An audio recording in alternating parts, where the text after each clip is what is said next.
Two free point charges plus q and plus 4q are placed at a distance x apart. A third charge is so placed that all the three charges are in equilibrium. All the three charges का है बच्चों. Then unknown charges. Okay. आइए सबसे पहले अपन इस situation को draw करते हैं. लेट्स से हमारे पास दो चार्ज है, एक है plus q and another one is plus 4q.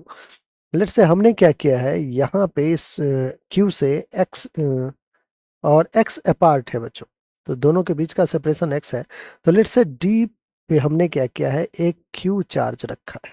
ठीक है, अब ये q क्या है, हमारा टेस्ट चार्ज है. हमें कह रहा है कि third charge is so placed, ये थर्ड चार्ज है, all the three charge in equilibrium. अगर सारे चार्ज को इक्विलिब्रियम में रखना है बच्चों, तो एक बार q के लिए देखते हैं कि q को कैसे रखा जाए कि इक्विलिब्रियम मेंटेन हो जाए. तो ये प्लस q जो है, इस q को क्या करेगा, रिपेल करेगा इस डायरेक्शन में. ये प्लस 4q क्या करेगा, ये भी रिपेल करेगा. तो ये तो इक्विलिब्रियम में आ जाएगा. लेकिन बात करते हैं इस प्लस q के लिए. इस प्लस q को ये q इधर रिपेल करेगा, ये 4q भी इधर रिपेल करेगा. तो ये q नहीं रह पाएगा इक्विलिब्रियम में. सिमिलरली देखिए इसको, इस 4q को ये q जो है इधर रिपेल करेगा और वो q भी इधर रिपेल करेगा. तो ये 4q भी इक्विलिब्रियम मेंटेन नहीं कर पाएगा. इसका मतलब q को हमें पॉजिटिव नहीं रखना है. q को अगर पॉजिटिव लेंगे तो सिर्फ और सिर्फ जो q है वो तो इक्विलिब्रियम मेंटेन कर रहा है, बाकी कोई नहीं कर रहा है मेंटेन. तो बच्चों एक काम करते हैं, q को नेगेटिव लेके देखते हैं, माइनस q लेके देखते हैं. माइनस लेंगे तो क्या होगा, ये जो q है ये अट्रैक्ट होगा उसकी तरफ, ये 4q ये भी अपनी तरफ अट्रैक्ट करेगा.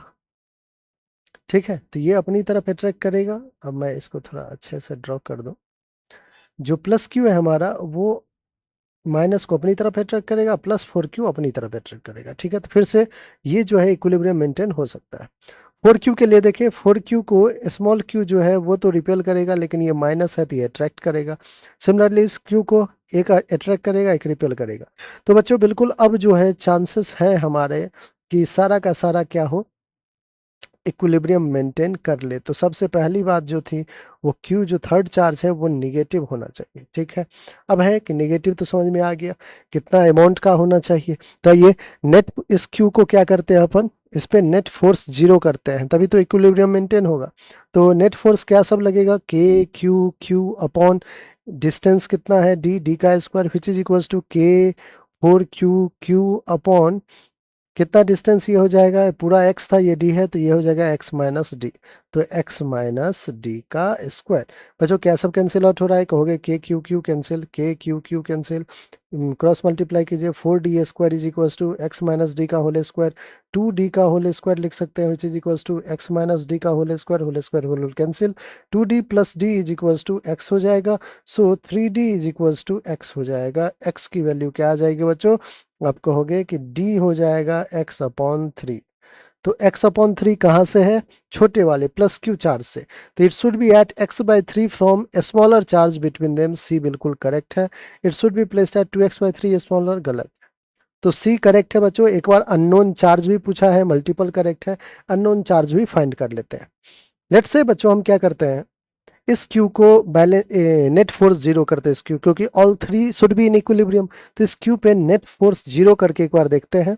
ठीक है, इस पे कौन कौन लगा रहा है, एक तो q लगा रहा है, कितना force due to minus q कितना हो जाएगा, k q अपॉन सेपरेशन क्या है, d का स्क्वायर. और एक प्लस 4q भी लगा रहा है, फोर्स ड्यू टू 4q कितना हो जाएगा, k q into 4q upon separation कितना है x, तो x का स्क्वायर. बच्चों दोनों को क्या होना चाहिए, नेट जीरो होने के लिए, इक्विलिब्रियम होने के लिए दोनों का मैग्नीट्यूड इक्वल होना चाहिए.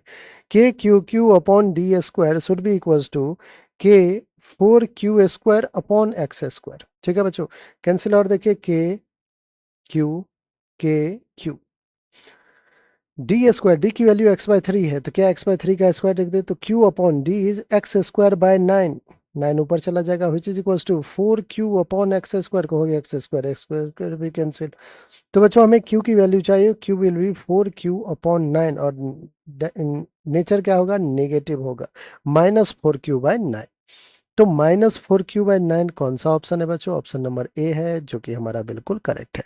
तो ए और सी आपका बिल्कुल करेक्ट आंसर है. ऑलराइट बच्चों.